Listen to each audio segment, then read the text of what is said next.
No sé, asumo que ustedes no llevaron en pandemia biología, ¿verdad? Sí. ¿Sí han tomado un microscopio? Ok. Entonces, solo vamos a hacer un pequeño repaso de las partes del microscopio y para qué sirven.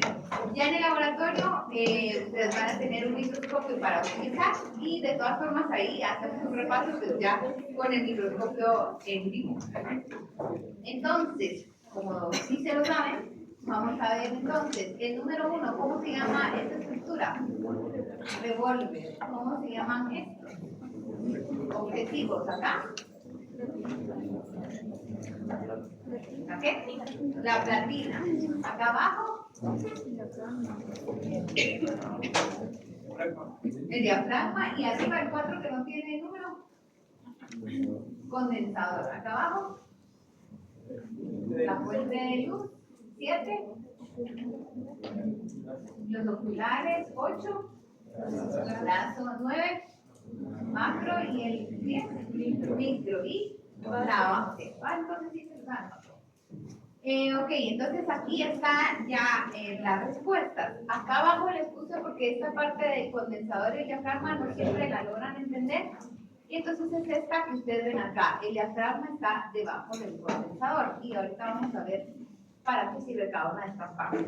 Entonces, la microscopía es la parte de la microscopía que describe realmente al microscopio, el cual es un instrumento óptico compuesto por varios lentes que permite observar objetos muy pequeños. Y es el instrumento que nosotros vamos a estar utilizando en el laboratorio.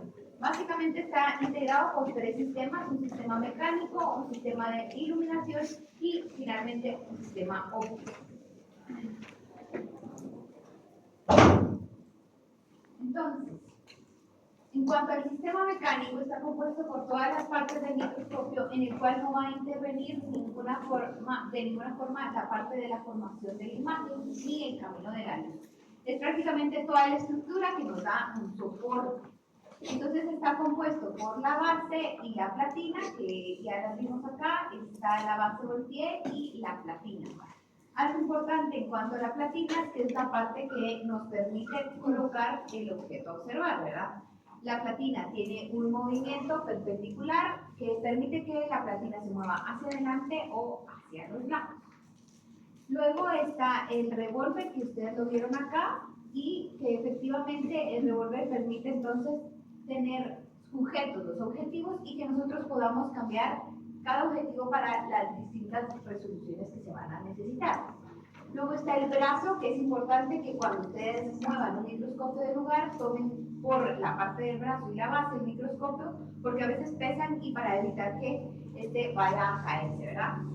Y finalmente los tornillos macro y micrométricos, que lo que permiten es macroscópico aumentar, subir o bajar la platina, mientras que el microscópico ayuda a regular la resolución para que sea mejor para cada uno de nosotros. Si se dan cuenta, y siempre se lo digo en el laboratorio, nadie ve igual que la otra persona. Unos usamos lentes por una cosa, otros por otra, otros ni siquiera necesitan lentes. Entonces, cuando ustedes ven al microscopio luego de otro compañero, van a necesitar utilizar el micrométrico para adaptar la imagen a la vista de cada quien, ¿verdad?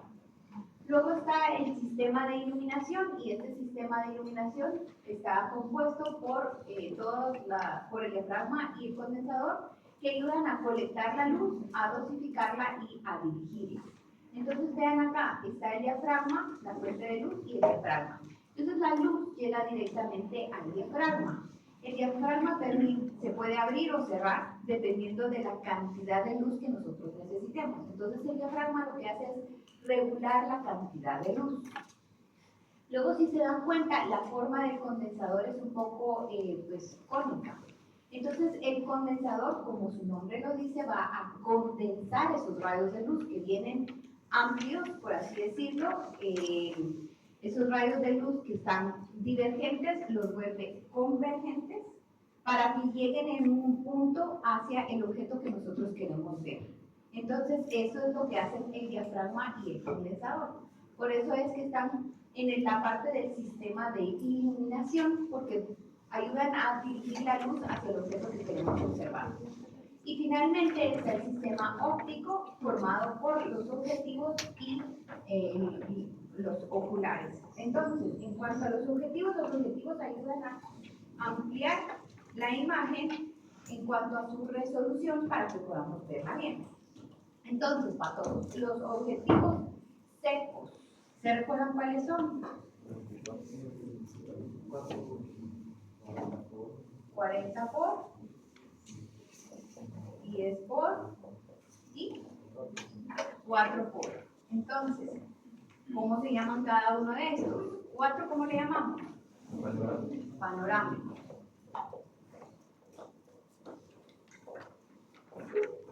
Al 10 por seco débil.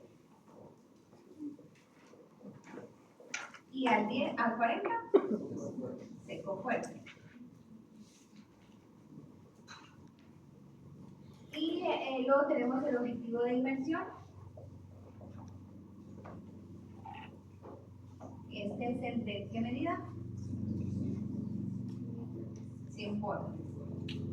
Y este le llamamos inmersión. Ok, entonces cuando utilizamos el objetivo de inmersión necesitamos utilizar aceite de inmersión.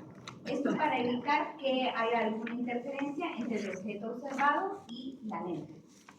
Algo importante cuando ustedes estén viendo el microscopio es que si no tienen mucha práctica pueden empezar viendo por el objetivo del panorámico, luego ubican el área donde ustedes quieren observar y van cambiando de objetivos con cuidado con el revólver, no se cambian de un solo, sino van uno por uno, y van así entonces acercándose poco a poco a la imagen, aumentando la resolución y por eso es como que hicieran zoom a la imagen. Y así pueden ver. Obviamente, cuando ustedes ven un microscopio, va a ser uno que hacerle suma al celular, así que llega un punto en el que hasta ahí se puede ver, ¿verdad? Entonces, no intenten más porque ya no se puede. En cuanto a los oculares nos permiten de alguna forma cambiar también la calidad de la imagen dependiendo del ojo humano, pero también algo importante es que nos permiten acomodarlos a nuestros ojos. Al microscopio se ve con los dos ojos abiertos, no apachando uno o cerrando uno u otro, sino con los dos ojos abiertos. Entonces los oculares ustedes pueden abrirlos un poco, si se dan cuenta, no todos tenemos los ojos a la misma distancia, unos un poco más separados y otros más juntos, y entonces también acomodarlos a nuestra visión ayuda bastante a que puedan ver bien lo que nosotros pretendemos que vean en el laboratorio. Entonces, patojos, ¿hasta ahí alguna duda? Bueno, hay varios tipos de microscopios. Realmente en el laboratorio nosotros utilizamos el microscopio de campo claro únicamente. En el laboratorio de microbiología tenemos algunos otros microscopios utilizados para ciertas cosas específicas, como por ejemplo el microscopio de campo oscuro. Nosotros lo utilizamos para observar específicamente leptospiras. En general, este se usa para ver microorganismos que nos se tiñen y que vamos a necesitarlos ver, pues prácticamente el movimiento de ellos. Entonces, también tenemos el microscopio de fluorescencia. Ese microscopio se utiliza más cuando necesitamos ver marcadores como marcadores de antígeno, que serían en algunos casos los anticuerpos. También podríamos utilizar este tipo de microscopio. Ahora, microscopio electrónico, obviamente, ese no tenemos acá, ni invertido, ni de luz ultravioleta, ni de contraste de pausa. Entonces, para todos, como son muchos microscopios, no voy a ponerme yo a describirles cada uno y enseñarles cada uno, sino para ello en la plataforma les dejé una guía. Lo que pretende esa guía es que todos trabajen y que todos investiguen un poquito. Entonces, en la guía, déjenme ver si tengo aquí la guía, no, ¿alguien la revisa?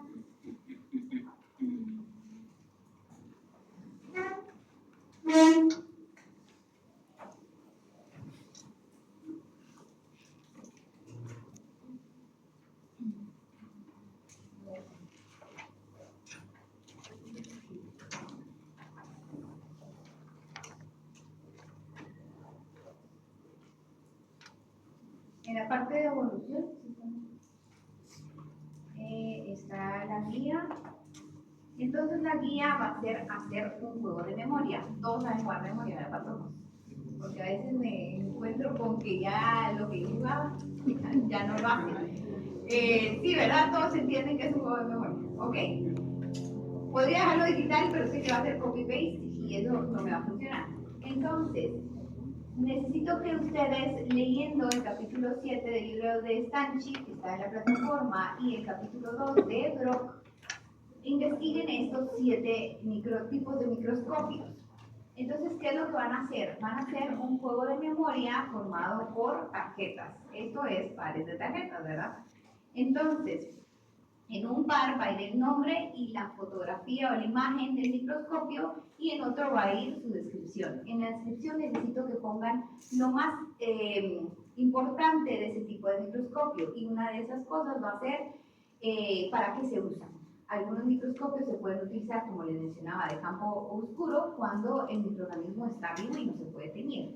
En otro se utiliza para ver tejido, por ejemplo, y en otro para ver virus. Entonces, esas cosas son las que necesito que vayan en la descripción de la tarjeta, que sería el par, ¿verdad? Entonces, en una va la fotografía o la imagen, y en otra una breve descripción, siempre y cuando pues incluya lo más importante. Entonces, van a ser finalmente 7 pares, 14 tarjetas, escritas a mano. ¿Por qué? Porque por lo menos el que escribió, más de algo se va a acordar. Si una persona escribe todos, pues es ella la que medio se los va a saber.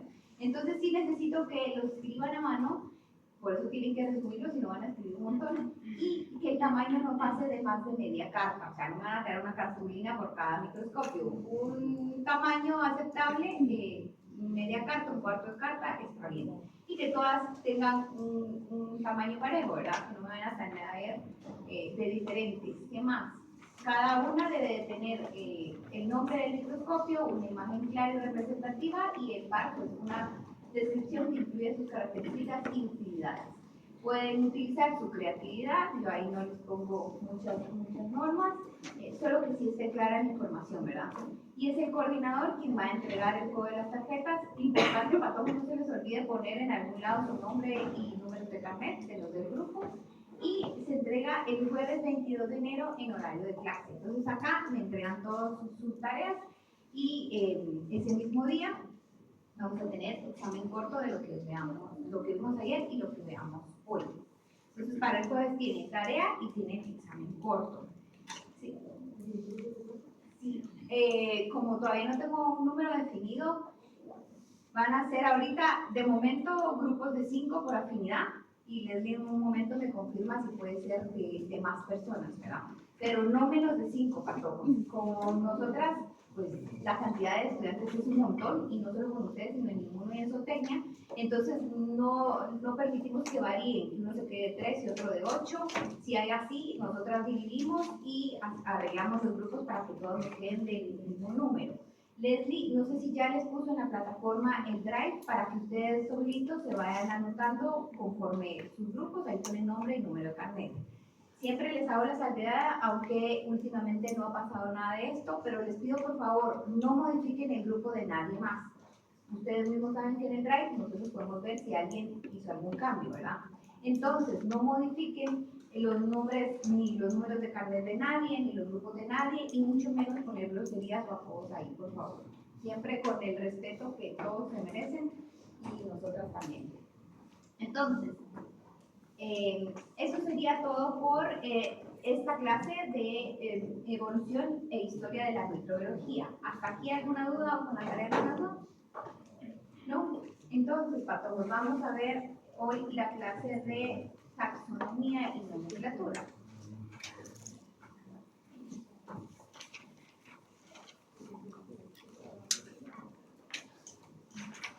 Ok, entonces, cuando hablamos de taxonomía y nomenclatura, ustedes supongo que estos términos ya los oyeron en algún otro curso, ¿verdad? ¿A qué se refiere la palabra taxonomía? Ciencia de la clasificación. ¿Y nomenclatura? ¿Quién nombra? Más que todo, quien nombra. Taxonomía va parte de la clasificación de organizaciones. Entonces, en cuanto a la taxonomía, es la ciencia de clasificación biológica y se divide en estas áreas: en identificar microorganismos, clasificarlos y finalmente nombrarlos. Cada una de estas lleva un proceso En cuanto a la identificación, se da un proceso cuando hay un nuevo microorganismo, mediante un proceso se identifica, pues obviamente ahora mucho más genéticamente, y se verifica que no sea un microorganismo pues anteriormente visto. Luego, la clasificación lo que va a hacer es que va a agruparlos dependiendo de sus cualidades genéticas y puede ser también de sus cualidades fenotípicas en alguna familia o en algún grupo. Y finalmente, pues dependiendo en dónde esté agrupado, se van a asignar nombres específicos. La asignación de nombres específicos es importante para que todos estemos hablando el mismo idioma en cuanto a los microorganismos. Esto, tanto en microbiología como en otras ciencias como parásitos, se pretende que todos estemos hablando el mismo idioma. Es decir, que si ustedes acá están investigando una bacteria, ustedes puedan verificar que sea una bacteria que no se haya estudiado en Europa o en Asia o en África, etc. Si ustedes están leyendo acá un artículo científico acerca de Staphylococcus aureus que se escribió en China, pues es el mismo estafilococo de China que el mismo estafilococo en Guatemala, ¿verdad? Entonces lo que se pretende es que haya un idioma universal. Para esto, en cuanto a la clasificación, hay un señor llamado Carbon Linneo que fue un botánico a que se le considera el fundador de la taxonomía. Linneo empezó a hacer muchas observaciones y a través de ellas fue haciendo clasificación de los microorganismos. Luego esto pues fue evolucionando y en 1894 Haeckel lo que hizo fue que dividió a todos los organismos conocidos en 3 reinos: el reino protista, el reino plante y el reino animal. Luego de varios estudios, varios años después, en 1969, Whittaker agregó a estos reinos el reino fungi y el reino monera. Entonces ya pasamos de 3 reinos a 5 reinos.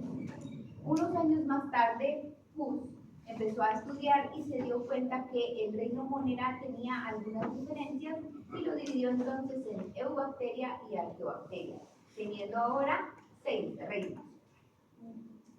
El mismo Huss, años más tarde, estudiando un poquito más la parte genética de los microorganismos, se dio cuenta que era necesario agregar una forma distinta de clasificación. Y entonces, a partir de 1990, clasificamos los microorganismos, los organismos en general, en 3 dominios. Cambiamos de reino hacia dominio. Y entonces tenemos el dominio bacteria, el dominio arquea y el dominio eucaria. Esto que ustedes ven acá es una clasificación por dominios en un árbol filogenético. Este árbol filogenético lo que nos ayuda es ir viendo cómo va la ramificación de los organismos y nos permite entonces tener con un orden visual en cuanto a la clasificación.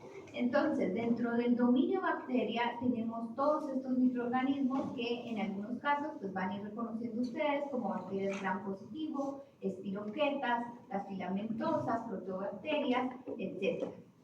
Luego, dentro del siguiente dominio se encuentran las arqueas, que normalmente estas son bacterias que tienden a tener capacidades extremófilas, es decir, que soportan extremos en cuanto a temperaturas o pHs, tanto temperaturas altas como bajas y pHs ácidos como básicos.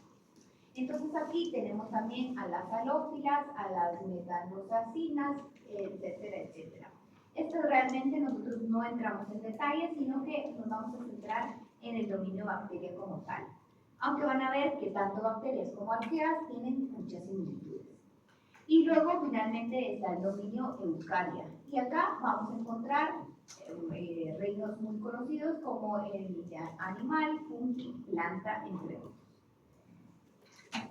El dominio bacteria y el dominio arquea tienen muchas similitudes en cuanto a sus células y a las características de las mismas, por lo que estos se han agrupado en uno solo, al que por sus células se les denomina procariotas, mientras que los reinos que se encuentran dentro del dominio eucaria se les denomina por sus cualidades celulares como eucariotas. Estas diapositivas solo es para que ustedes vean exactamente lo que estamos hablando. Están las bacterias y las arqueas, que son muy similares, y estas se agrupan los dos dominios en un solo, atendiendo a su capacidad o a sus características celulares en procariotas. Y luego los eucariotas, donde encontramos el reino animal, multiplante, se denominan eucariotas. ¿Por qué es esto importante? Porque cuando vamos a empezar nosotros a estudiar la microbiología, quiero que ustedes se ubiquen en qué parte vamos a estar estudiando. Entonces, esta primera parte del semestre, donde vamos a estudiar las bacterias, vamos a estudiar microorganismos procariotas, y como van a ver, tienen características de sus células muy sencillas y muy simples. Luego, a final de semestre, vamos a cambiar y vamos a estudiar el reino fungi. Entonces vamos a cambiar de reino y vamos a empezar a ver células eucariotas, y por lo tanto células con mayor complejidad. Vamos a ver algunas de las diferencias entre estos dos tipos de células. Entonces, los procariotas no tienen una membrana nuclear. Como vamos a ver la siguiente semana, tienen un material genético, pero no tienen una membrana que envuelva ese material, por lo que nosotros lo que decimos es que no tienen un núcleo como tal. Mientras que los eucariotas sí, que es las células que ustedes están acostumbrados a ver de plantas o de animales. Entonces, por eso es que decimos que los procariotas no tienen un núcleo como tal, sí tienen material genético, pero no un núcleo como tal, mientras que los eucariotas sí lo tienen. En cuanto a organelos, los procariotas no tienen organelos como los tienen los eucariotas, rodeados por una membrana, mientras que los eucariotas, pues sí. ¿Se recuerdan que algunos organelos que tienen los eucariotas? No, para saber si saben qué es organelo, yo voy a hablar. Aparato de Golgi, ribosomas, mitocondria, retículo endoplasmático, etc. ¿Okay? Entonces, sí sabían. Luego, en cuanto al tamaño de los ribosomas, ambos poseen ribosomas, pero van a cambiar en cuanto al peso entre cada uno. Los procariotas tienen un peso de 70, mientras que los eucariotas de 80. Luego, en cuanto a los esteroles en la membrana, los procariotas no poseen esteroles, mientras que los eucariotas sí. Hay una excepción en los procariotas y son los Mycobacterium. Los Mycobacterium sí poseen esteroles en su membrana, como vamos a ver la otra semana, la poseen porque no tienen ciertas características que el resto de bacterias tienen. Entonces necesita algo que la proteja como tal. Entonces, ningún procariota tiene, excepto los Mycobacterium. Y finalmente, este es un cuadro como más completo en el que ya les pongo una clasificación para ver las diferencias entre todos los dominios, bacteria, arquea y eucaria. Prácticamente el anterior cuadro era un resumen de este. Entonces, en cuanto a envoltura nuclear, pues no tienen las bacterias ni las arqueas, que les dije que tienen muchas similitudes, mientras que el dominio eucaria sí. Luego, los organelos encerrados en membrana, las bacterias y las arqueas no lo tienen, mientras que los eucariotas, ya me dijeron ustedes, varios organelos que sí tienen. En cuanto a el tipo de cromosoma en las bacterias, está presente y puede ser lineal, y en los eucariotas está, el circular está ausente. Luego el peptidoglicano en la pared celular, vamos a ver la otra semana en morfología cómo está estructurada la pared celular de las bacterias, y van a ver ustedes que en la pared celular de las bacterias hay peptidoglicano, en las arqueas no, y tampoco en los eucariotas. En cuanto a la estructura de lípidos en la membrana, las bacterias tienen ácidos grasos de cadena recta con glicerol, y en las ésteres, las arqueas lo que tienen son hidrocarburos, y las eucarias tienen los ácidos grasos de cadena recta ligados a glicerol. Tamaño ya hablamos, y creo que acá es lo que era importante ahí. Entonces, como les mencionaba, para que ustedes se vayan ubicando en que vamos a ir estudiando, les voy a hacer un pequeñísimo resumen que es lo mínimo que deben de saber. Cuando hablamos de bacterias, estamos hablando entonces de procariotas o eucariotas. Procariotas. Entonces saben que va a ser una estructura bastante simple. Son unicelulares y contienen todas las estructuras necesarias para crecer y autorreplicarse, pero necesitan nutrientes. Entonces, son organismos que son capaces de sobrevivir siempre y cuando tengan los nutrientes necesarios. En el laboratorio, ¿cómo proveemos a las bacterias de nutrientes? Pues poniéndolos en un medio de cultivo, en un caldo nutritivo. Nosotros les proveemos nutrientes para que puedan crecer. En el organismo del animal, igual, encuentran nutrientes para poder crecer. En las superficies pueden encontrar nutrientes para crecer. En el agua, en el aire y en el suelo, también. Esto en cuanto entonces a las bacterias. En cuanto a los hongos, que es lo siguiente que vamos a estudiar, estos se ubican dentro del grupo de los eucariotas. Y por lo tanto, vamos a ver que hay clasificación de los hongos en mohos, que son pluricelulares, y en levaduras, que son unicelulares. Aún cuando sean unicelulares, por ser eucariotas, van a tener una estructura más compleja que lo que tienen las bacterias. Y finalmente, hablamos ayer de la excepción, que son los virus, y estos son agentes infecciosos intercelulares obligados, es decir, que no tienen la capacidad de realizar las funciones básicas si no tienen una célula que les provea entonces de toda la ingeniería para sobrevivir.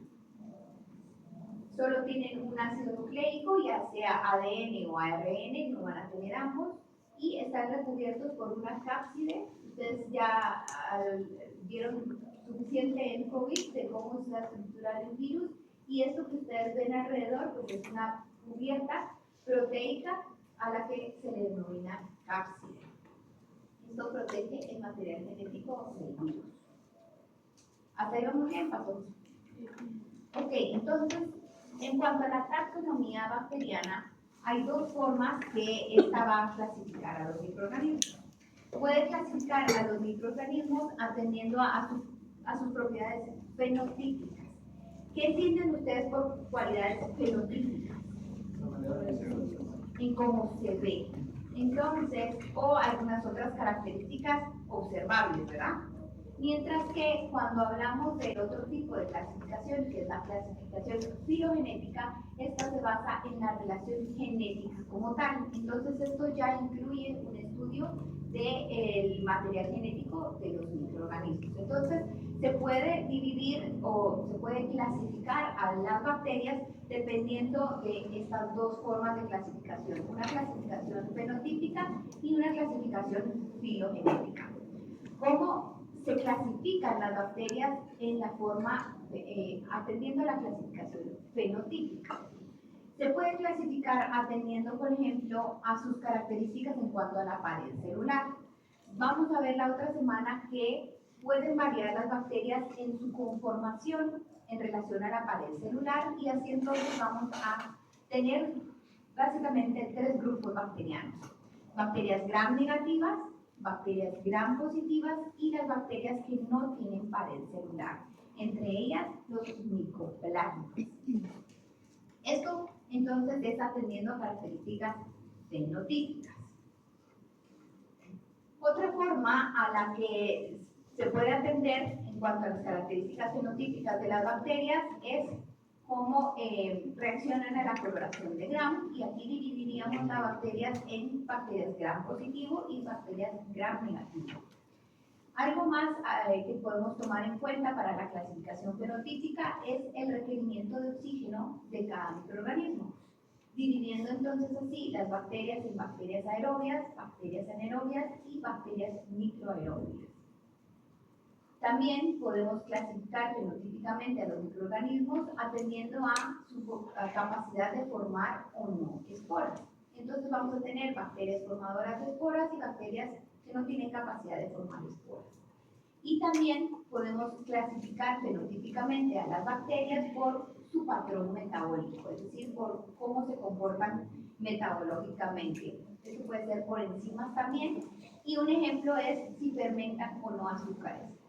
Si fermentan o no azúcares, podemos dividirlas en bacterias lactosa positivo y bacterias lactosa negativo. Entonces, patojos, para que no se me hagan bolas con esta clasificación, vamos a poner un ejemplo. Acá, ¿quiénes usan lentes? Ok. De los que levantaron la mano, ¿son primos, son familia? ¿No? Nadie. Esa sería una forma de clasificación fenotípica. Ustedes los estoy agrupando por una característica visual sin que esto implique que genéticamente estén relacionados, ¿verdad? Lo mismísimo podemos hacer con las bacterias. Si yo les digo aquí quiénes son hijos únicos, ¿hay hijos únicos aquí? No, entonces es ejemplo no.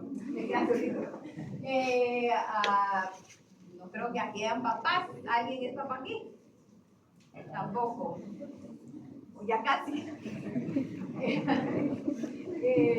Bueno, con carro o con moto. ¿Alguien tiene moto?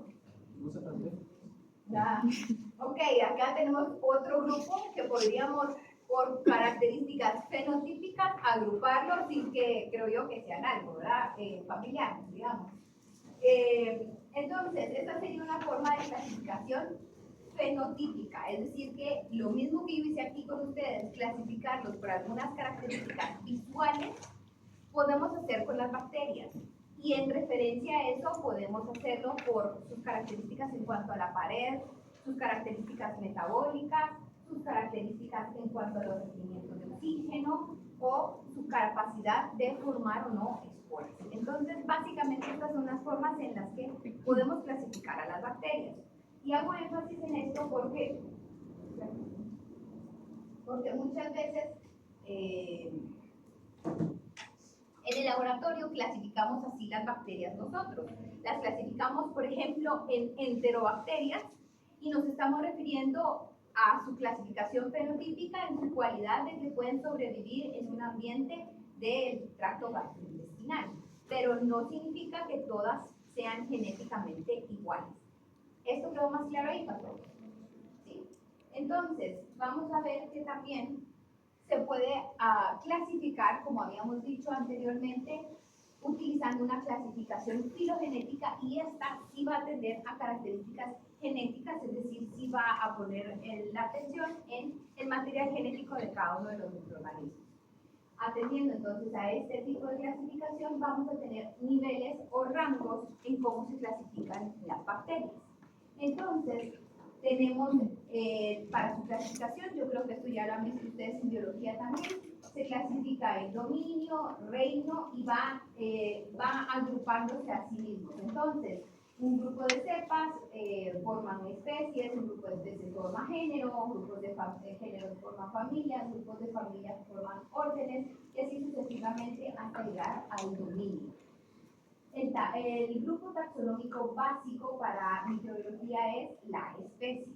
Por eso cuando yo les digo, escríbanme el nombre del microorganismo tal o cual, yo me refiero a que pongan entonces hasta la especie. Obviamente no desde dominio, pero sí género y especie por lo menos. Siempre les digo, póngame el nombre y el apellido del microorganismo, porque el taxón básico es la especie. Entonces me sirve que ustedes pongan género y especie, así es como se denominan a las bacterias.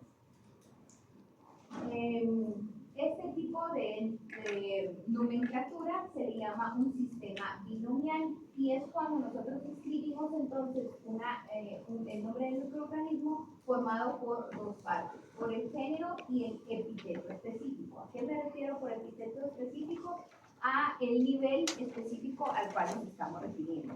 Hay bacterias en las que llegamos hasta describir una cepa. Por ejemplo, con Leptospira no es suficiente con decir Leptospira interrogans, sino que tendríamos que llegar hasta la cepa específica en la que nosotros estamos, a la que nos estamos refiriendo. Por ejemplo, Leptospira interrogans icterohemorragia o Leptospira interrogans canícola. Es decir, que voy a llegar hasta un epíteto específico. En la mayoría de casos, pues nos quedamos en especie. Son algunas excepciones que vamos a ir viendo a lo largo del curso. Algo importante en cuanto a la nomenclatura es que esto se utiliza para reducir equivocaciones en cuanto a la escritura de los nombres científicos, ayuda a designar nombres específicos en cada taxón, y hay niveles taxonómicos que fueron lo que ya vimos anteriormente. Como toda forma de escritura, vamos a tener que seguir algunas reglas cuando escribimos el nombre de los microorganismos. Y una de ellas es que el género lo vamos a escribir con letra inicial mayúscula y se puede escribir con itálicas o subrayar el nombre. Entonces, de estos ejemplos que tenemos acá, Escherichia coli está bien o mal escrito en este primer ejemplo. ¿Qué tiene mal? En la siguiente, ¿qué tiene de mal? ¿Y la última? Está bien. La siguiente, en cuanto a Brucella abortus, ¿está bien escrito primero? Falta, ¿verdad? Abortus, porque es hasta el epíteto específico. Ahora, Brucella abortus, ¿acá está bien escrito? Y la siguiente, también. Algo importante cuando ustedes hablan de microorganismos es que si no los han mencionado una vez, deben de escribir el nombre completo, pero si ya se mencionó varias veces en el documento, pueden en género abreviarlo. Entonces, veamos el siguiente ejemplo. Bacillus anthracis, ¿está bien escrito? No. Acá en el segundo ejemplo, este sí, porque se puede abreviar de esta manera, siempre y cuando ya se haya mencionado anteriormente. Y finalmente, ¿este está bien escrito? No. Ok, Paco, creo que quedó claro esto. Una pregunta, como dice que se menciona varias veces, ¿cuántas veces tengo que mencionarla? Por lo menos una. Ok, entonces,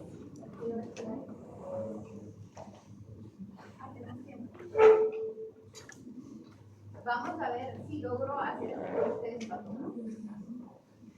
Entonces,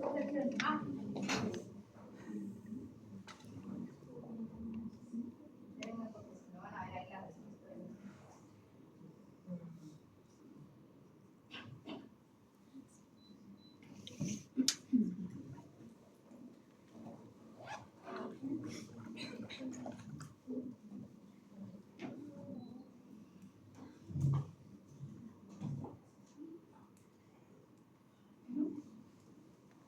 Háganme el favor de escanear el código